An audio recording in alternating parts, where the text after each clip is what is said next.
Pemirsa, Ketua Umum Partai Gerindra Prabowo Subianto memberikan pembekalan kepada kader Partai Gerindra di Sumatera Barat. Dalam pesannya, Prabowo meminta seluruh kader untuk tetap setia dan loyal terhadap partai.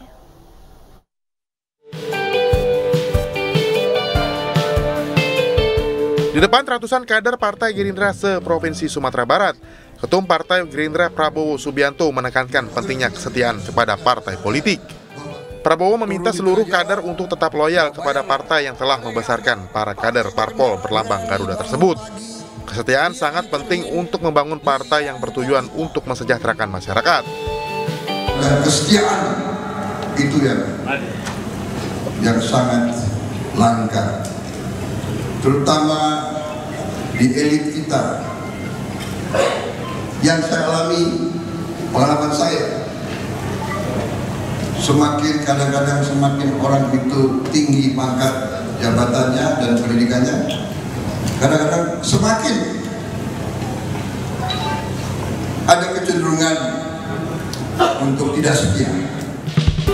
Dalam kunjungannya ke Sumatera Barat, Prabowo juga menghadiri prosesi Batagak Gala Wakil Menteri Ketenagakerjaan Afrian Syah Nur di Istana Basa Pagaruyung, Batu Sangkar, Kabupaten Tanah Datar, Sumatera Barat. Prabowo menjadi tamu istimewa dalam prosesi adat Minangkabau untuk memperkenalkan gelar adat seseorang kepada masyarakat. Selain menghadiri prosesi adat, Prabowo juga menyerahkan bantuan 20 ambulans untuk 19 RSUD Kabupaten dan Kota se-Sumatera Barat dan RSUP M. Jamil, Padang. Dari Tanah Datar, Sumatera Barat, Agung Sulistyo, iNews melaporkan. Ketua Umum Partai Golkar Erlangga Hartarto kembali menegaskan Koalisi Indonesia Bersatu tetap solid saat meresmikan pelataran ruang bahagia Masjid At-Taqwa di Purworejo, Jawa Tengah. Ya pemirsa, dalam kunjungannya Erlangga juga berkesempatan berdialog dengan warga dan bernostalgia saat melakukan kuliah kerja nyata dulu.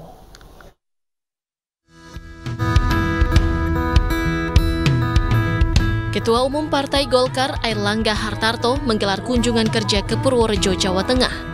Di sini, Erlangga yang juga Menko Perekonomian ini meresmikan pelataran ruang bahagia di Masjid At-Taqwa, Desa Rowodadi, Grabak. Dalam kesempatan ini, Erlangga juga kembali menegaskan sikap Koalisi Indonesia Bersatu yang tetap kompak dan solid. Sementara itu, terkait posisi Capres maupun Cawapres di 2024 mendatang, Erlangga masih melihat perkembangan. Ya, pertama itu kan internal partai di mana P3. Jadi yang penting kalau partai-partai termasuk Koalisi Indonesia Bersatu ini masih solid, tentunya kita akan memutuskan pada waktu yang tepat. Selain meresmikan pelataran ruang bahagia milik Yayasan Naratama Erlangga, bersama Menteri Perindustrian Agus Gumiwang Kartasasmita, Erlangga juga berkesempatan berinteraksi dan membagikan bingkisan kepada warga setempat. Dari Purworejo, Jawa Tengah, Johartoyo, iNews melaporkan.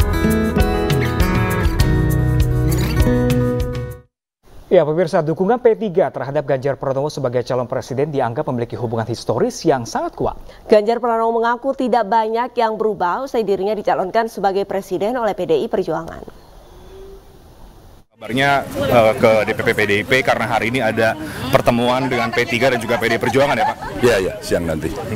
Itu apa kira-kira yang nanti akan dibahas sebetulnya Pak?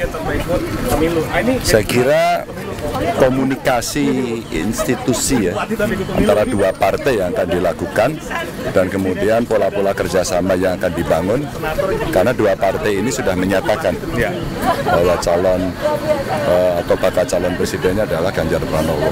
Nah, mungkin itulah yang akan dilakukan, pola-polanya seperti apa yang mesti dilakukan dan seterusnya. Sebagai baca pres, Bapak berharap apakah ada partai lagi yang bergabung, memperkuat barisan, atau yang sekarang sebetulnya sudah cukup, nggak perlu besar-besar? Kalau kita bicara ya lebih banyak, lebih bagus gitu. Bapak dia mau ke sana kok. Yang ke sana boleh loh ya. Oh, ya. Beda jalan. Ya. Oke, jadi lebih banyak. Setuju ke sana semua ya? Setuju. Berarti kita satu barisan nih. Ya. Nih. Iya. Jadi lebih banyak partai justru lebih baik, lebih bagus. Iya, karena sebenarnya kalau kerjasama itu bisa berlanjut sampai kemudian nanti di parlemen komposisinya seperti itu, pasti pemerintahan akan kuat.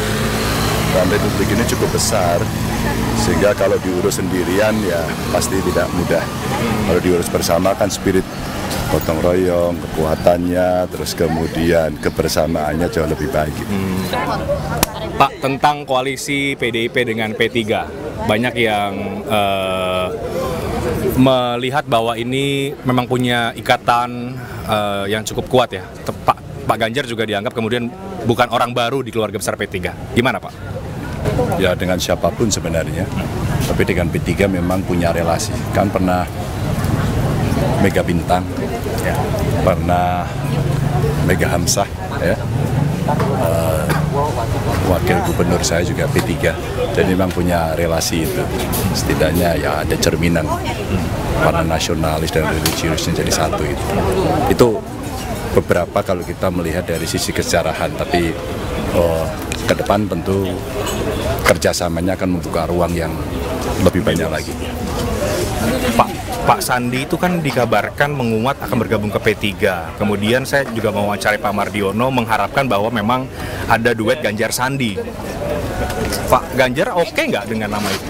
Biarkan dinegosiasikan antar partai. Jadi itu biarkan menjadi wewenang partai begitu? Biar dinegosiasikan, biar dikomunikasikan. Pak, apa yang berbeda dari seorang Ganjar Pranowo? Nggak ada, sama aja. Nggak ada. Nggak ada yang berbeda, mungkin lebih sibuk Pak atau lebih banyak juga berdialog dan lain-lain? Lebih banyak WA masuk. WA masuk lebih banyak. WA-nya yang seperti apa sekarang setelah menjadi baca pres? Macam-macam, ada yang kasih masukan, kasih selamat, dan saya harus minta maaf ini.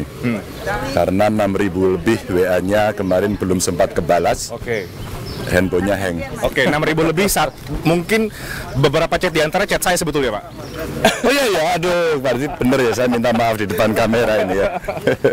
Pak, sekarang setelah Pak Ganjar ditugaskan oleh partai menjadi baca pres, politik sepekan ini Pak, rentetan manuvernya cukup banyak.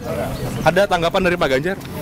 Enggak, biasa saja. Selalu setiap ada statement, ada pernyataan, ada kepastian, pasti terjadi konsolidasi.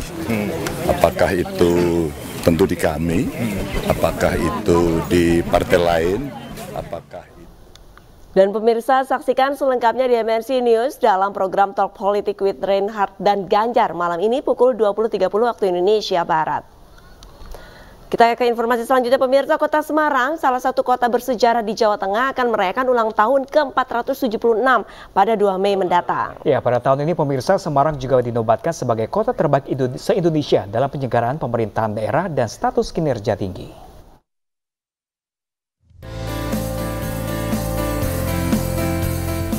Jelang ulang tahun ke-476 pada 2 Mei 2023, Kota Semarang mendapatkan kado istimewa. Pemerintah Kota Semarang dinobatkan sebagai Pemkot yang terbaik se-Indonesia dalam penyelenggaraan daerah dengan skor 3,43 dan status kinerja tinggi berdasarkan evaluasi penyelenggaraan pemerintah daerah EPPD tahun 2022. Menteri Dalam Negeri Republik Indonesia Tito Karnavian langsung menyerahkan penghargaan ini kepada Wali Kota Semarang. Yang tentu ini merupakan tugas berat karena pastinya di tahun 2024 nanti harus bisa mempertahankan di peringkat pertama lagi, sehingga ini memang diperlukan bagaimana program-program yang sudah ada, yang sudah baik ini kita pertahankan, dan yang masih mungkin di bawah standar harus kita naikkan sehingga menjadi semuanya baik. Pemberian penghargaan diserahkan saat upacara peringatan Hari Otonomi Daerah atau OTDA ke-27 di Anjungan Pantai Losari, Makassar, Sulawesi Selatan. Upacara peringatan Hari Otonomi Daerah sendiri bertujuan memperingati perubahan sistem pemerintah Republik Indonesia dari sentralistik menjadi desentralistik. Tim Liputan iNews melaporkan. Ya pemirsa, usai jeda kami akan hadirkan informasi wisata dari berbagai wilayah di tanah air. Tetaplah bersama kami pemirsa.